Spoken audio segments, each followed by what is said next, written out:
सुप्रभात बच्चों, आज का टॉपिक है क्रिया। क्रिया शब्द का अर्थ है करना।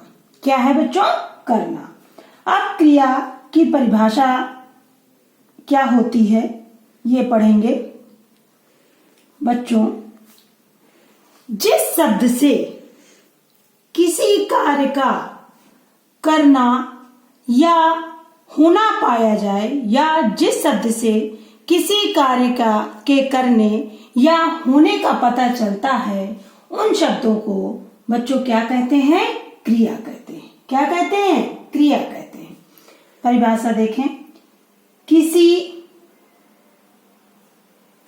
किसी कार्य मतलब काम, कार्य के करने या होने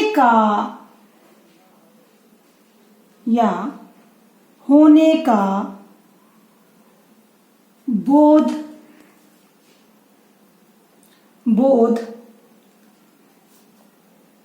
कराने वाले शब्दों को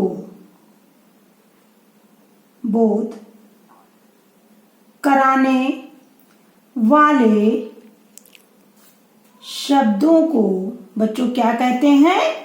शब्दों को क्रिया कहते हैं।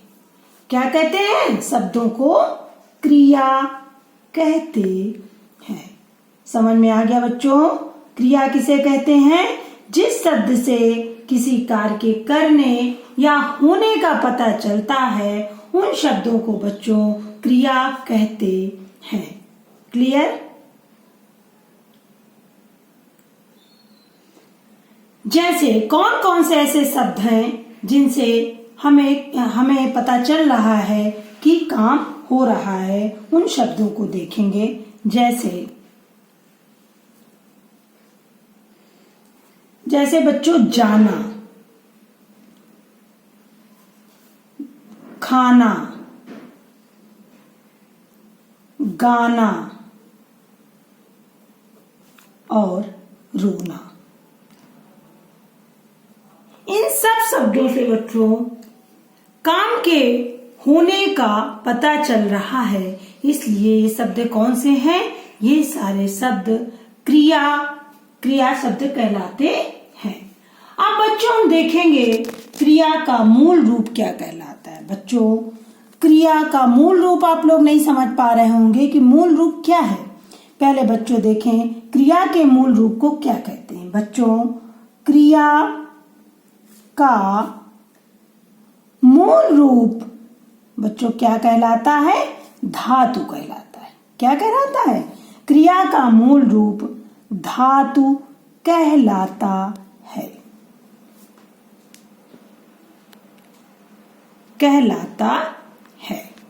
समझ में आ गया बच्चों? क्रिया का मूल रूप क्या कहलाता है? धातु कहलाता है। इनके साथ ना जोड़कर क्रिया के सामान्य रूप बनाते हैं। इसमें क्या जोड़ेंगे? मूल रूप में जब ना प्रत्यय जोड़ देते हैं तो वो सामान्य रूप क्रिया के बन जाते हैं। कैसे? इनके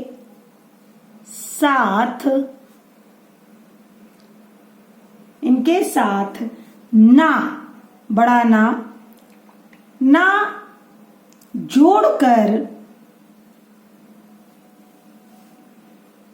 जोड़कर क्रिया के सामान्य रूप बनते हैं। समझ में आ गया बच्चों? क्रिया के मूल रूप को धातु कहते हैं और जब इसके साथ हम ना प्रत्यय जोड़ते हैं मूल रूप में तो वो क्रिया के सामान्य रूप बनते हैं या बन जाते हैं। समझ में आ गया बच्चों? अब क्रिया के कौन से मूल रूप हैं और कैसे जोड़कर उसका सामान्य रूप बनाते हैं ये देखेंगे। जैसे अब इधर आपको हम धातु रूप लिखते हैं। ये आपके इधर धातु रूप और इधर आपका सामान्य रूप कौन कौन से हैं, क्या जोड़कर हमने बनाया है, ये देखेंगे बच्चों। हाँ, क्लियर। देखिए, जैसे बोल, बच्चों ये बोल क्या है? क्रिया का मूल रूप। समझ में आ रहा है बच्चों? पढ़, ये क्या है बच्चों? क्रिया का मूल रूप। घूम, घूम क्या है बच्चों? क्रिया का मूल रूप। लिख, ये क्या है? क्रिया का मूल रूप। इसको हम लोग क्या, ये क्या क्रिया का मूल रूप क्या कहलाता है? धातु, धातु रूप कहलाता है। अब इसमें हम क्या जोड़ेंगे? ना प्रत्यय जोड़कर सामान्य रूप बनाएंगे। जैसे बोल है, ये आपका धातु रूप है, और इसमें जब हमने बड़ा ना बनाया तब ये आपका बन गया सामान्य रूप बोलना। अब है पढ़, ये आपका धातु रूप है, ना प्रत्यय लगाकर बना दिया पढ़ना। घूम, घूम में हमने ना प्रत्यय जोड़ा, क्या बन गया? घूमना। लिख, लिख में ना प्रत्यय जोड़कर हमने क्या बना दिया? लिखना। समझ में बच्चों आ गया होगा कि क्रिया का मूल रूप धातु कहलाता है। कौन कौन से क्रिया के मूल रूप हैं और सामान्य रूप हमने क्या जोड़कर बनाया, कौन से क्रिया के रूप सामान्य रूप कहलाते हैं और कौन से धातु रूप कहलाते हैं। यहाँ तक बच्चों आपको बात समझ में आ गई। और देखिए बच्चों, एक और खास चीज है, क्रिया शब्द विकारी होते हैं। विकारी मतलब इनमें परिवर्तन हम लोग कर सकते हैं। लिंग वचन के बदलने से इनमें भी क्रिया भी परिवर्तित हो जाती है। ये अविकारी नहीं है, क्रिया शब्द विकारी होते हैं। बच्चों, अब क्रिया के कितने भेद होते हैं ये देखेंगे। बच्चों, क्रिया के भेद, क्रिया के भेद। बच्चों, क्रिया के कितने भेद होते हैं? बच्चों, क्रिया के दो भेद होते हैं। कितने भेद होते हैं? क्रिया के दो भेद होते हैं। क्रिया के दो भेद होते हैं। कितने भेद होते हैं बच्चों? दो भेद होते हैं। कौन कौन से होते हैं बच्चों? क्रिया के पहला क्रिया का भेद है सकर्मक क्रिया। कौन सा भेद है? सकर्मक क्रिया, सकर्मक क्रिया। दूसरा कौन सा भेद है? अकर्मक क्रिया, अकर्मक क्रिया।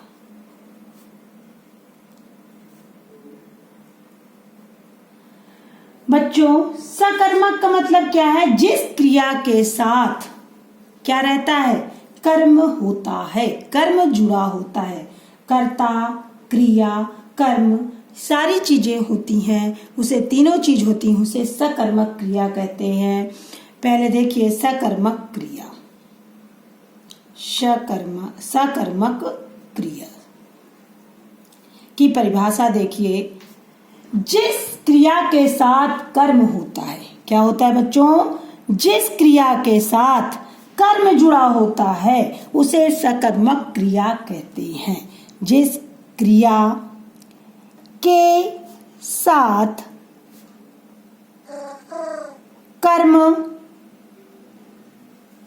जुड़ा होता है या कर्म होता है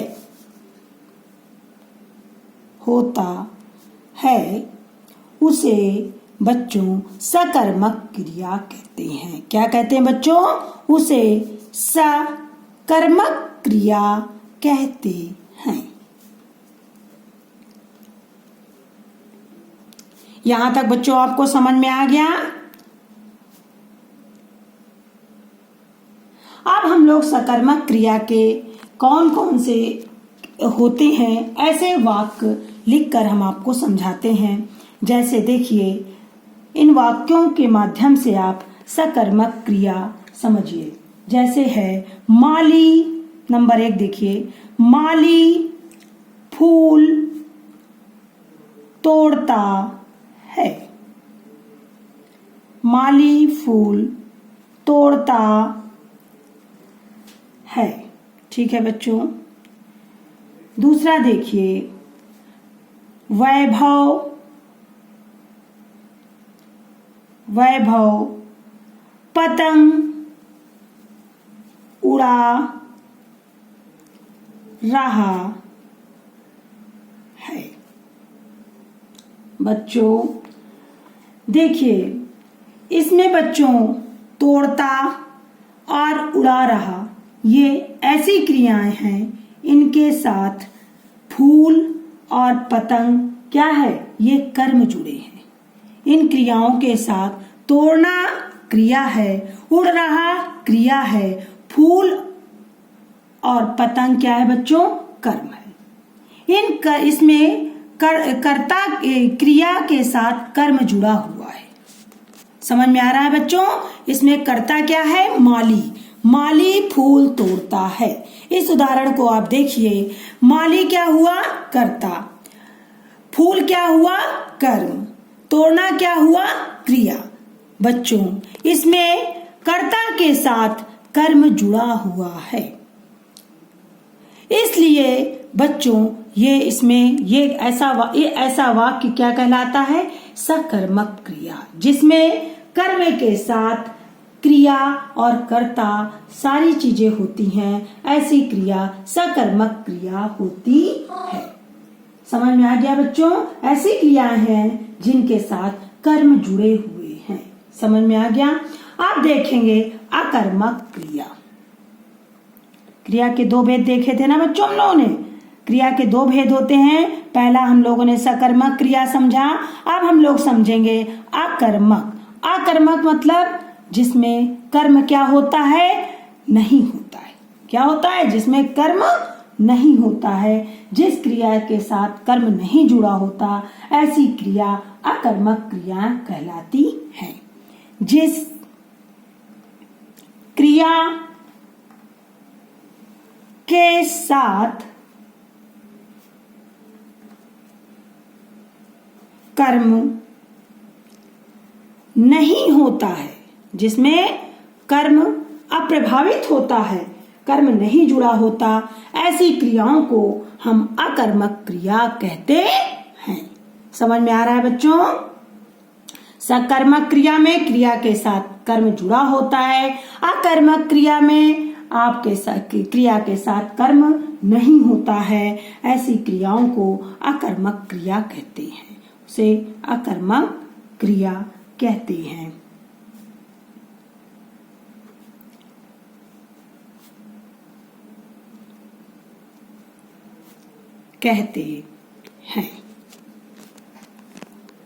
अब बच्चों इसको हम अकर्मक क्रिया को उदाहरण के माध्यम से समझेंगे। जैसे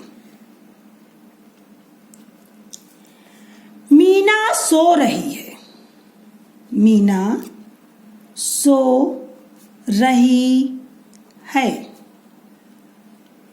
दूसरा उदाहरण देखेंगे बच्चों, बच्चा रोता है, बच्चा रोता है। बच्चों अब इन वाक्यों के माध्यम से देखिए, मीना क्या है आपका, कर्ता।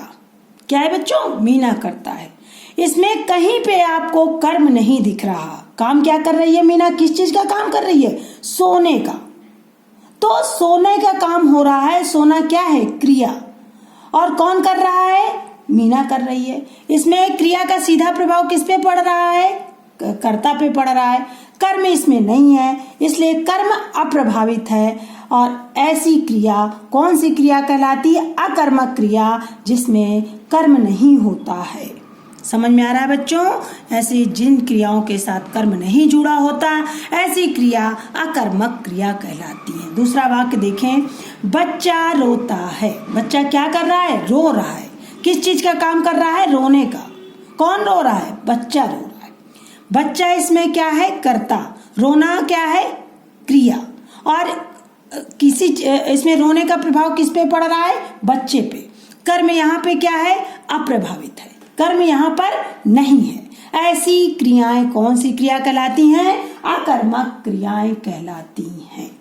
समझ में आया बच्चों? धन्यवाद।